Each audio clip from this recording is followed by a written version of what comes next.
आध्यात्म आत्म तत्व को जानने को कहते हैं।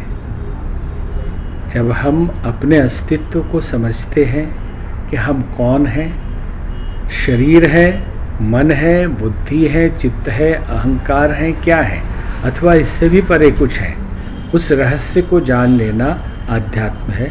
क्योंकि शरीर नाशवान है, कुछ तो है जो शरीर के बाद भी बचता है और शरीर पैदा होने से पहले भी था, और सृष्टि में जो भी आते हैं वो चले जाते हैं। तो कौन होता है जो चला जाता है और कहाँ चला जाता है, कहाँ से आता है, उस मूल तत्व को जानना ही अध्यात्म है। सृष्टि की रचना के बारे में बताएं, हमारे दर्शकों को बताएं। सृष्टि की रचना ईश्वर तत्व करता है। सृष्टि की रचना के अलग अलग सिद्धांत है। ये सृष्टि अपने आप अपने तरीके से बनती है, उसे हम ईश्वर द्वारा बनाया हुआ मानते हैं। लेकिन सीधे सीधे ये कह दे कोई आदमी बैठा हुआ है और उसको एक एक कारीगर की तरह बना रहा है, ऐसा नहीं है। और लोगों की जो मान्यता है, और बहुत बड़ी श्रृंखला है अलग अलग पुराणों में कि पहले क्या बना, एक कोशिकीय जीव हुआ, फिर उससे रेंगने वाले हुए, फिर दो कोशिकीय हुए, फिर घिसटने वाले हुए, फिर जलचर हुए, फिर थलचर हुए, फिर जमीन पर चलने वाले हुए, फिर खड़े होने वाले हुए। जो हमारे धर्म में कच्छप अवतार से लेके मत्स्यावतार, वराह अवतार, ये भी एक तरह से सृष्टि का क्रमिक विकास ही है कि पहले कछुआ है, जल में रेंगने वाला है, फिर उसके बाद बड़ा है धरती, मछली है पानी वाली, कछुआ जमीन और जल दोनों में हो सकता है, बड़ा है जो पानी के अंदर है और बाहर है। फिर मानवीकृत अवतारों का वर्णन आता है कि जिसमें भगवान दो तरह का, आधा मानव आधा जानवर, इस अवतार को जानते हैं नरसिंह अवतार कहते हैं। कि मनुष्य के अंदर देवत्व भी है, असुरत्व भी है, जानवरपन भी है।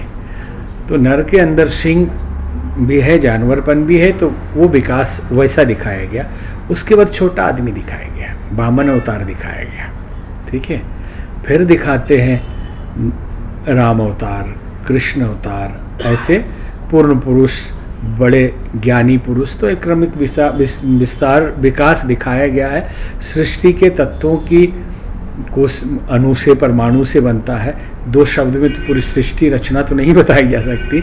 यूँ समझें कि कोई एनर्जी, कोई ऊर्जा, कोई शक्ति, परमात्मा इसको बनाता है, इसको चलाता है और इसको वही नष्ट करता फिर बनाता है। समाज में एक मिथ्या है कि लोग कहते हैं अपनों के खोने के बाद लोग बहुत दुखी होते हैं। क्या उन्हें दुखी होना चाहिए या नहीं होना चाहिए? नहीं, मिथ्या क्या है इसमें?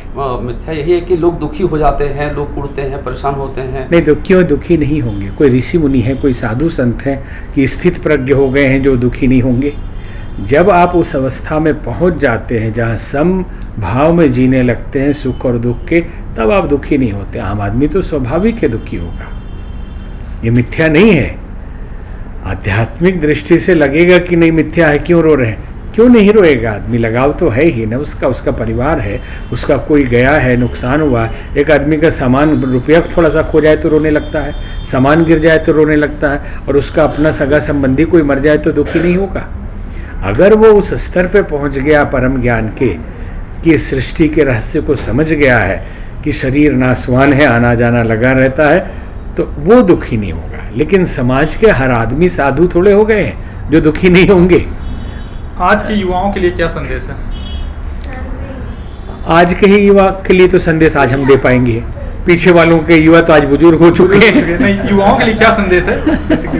जैसे कि पहले तो मेरा जो हम क्वेश्चन कर ही लिए थे, ये धर्म से रिलेटेड, स्नातन में कैसे वापसी आए, या फिर आपका जो धर्म प्रचार चल रहा है युवाओं के लिए, इंसान बन के रहे, इंसान के साथ प्रेम करे। देखिए, युवाओं के लिए या सबके लिए हम कहेंगे।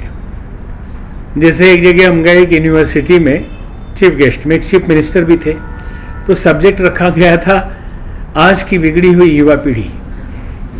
सबका भाषण हो चुका था, आखिरी में हमारा नंबर आया तो पहले तो हम हंसे, तो कुलपति भी हंसने लगे कि क्या बात है, क्यों हंस रहे हैं? हमने कहा आपका सब्जेक्ट ही गलत है कि आज की बिगड़ी हुई युवा पीढ़ी मतलब युवा पीढ़ी बिगड़ चुकी है आपके हिसाब से, हमारे हिसाब से तो पूरी नहीं बिगड़ी है अभी, और बुजुर्ग पीढ़ी सब सुधर चुके हैं। इसका मतलब तो यही हुआ ना कि बिगड़ी हुई युवा पीढ़ी और उसके पहले की पीढ़ी एकदम ठीक थी और सुधरी हुई। आपको कहना चाहिए कि बिगड़ती हुई पीढ़ी, कि कुछ अच्छे भी हैं कुछ बिगड़ भी रहे। हर पीढ़ी के लिए संदेश यही है कि अपने आत्म तत्व को पहचाने, अपने को पहचाने कि ईश्वर की पूरी शक्ति हर मनुष्य के अंदर है और उसके अंदर इतनी क्षमता है कि वो अपना भाग्य खुद बना सकता है। मनुष्य के अंदर का स्वयं के प्रति उसका विश्वास और अस्तित्व के प्रति विश्वास और उसके रचनात्मक काम उसको मनचाहा लक्ष्य प्राप्त कराते हैं। तो जीवन को सुव्यवस्थित करें, भौतिकता के माया जाल में फंसे नहीं, अपना रूटीन ठीक करें, चिंतन ठीक करें और कोई योजना बनाए, कोई गोल तय करें और लक्ष्य प्राप्ति के लिए पुरुषार्थ करें।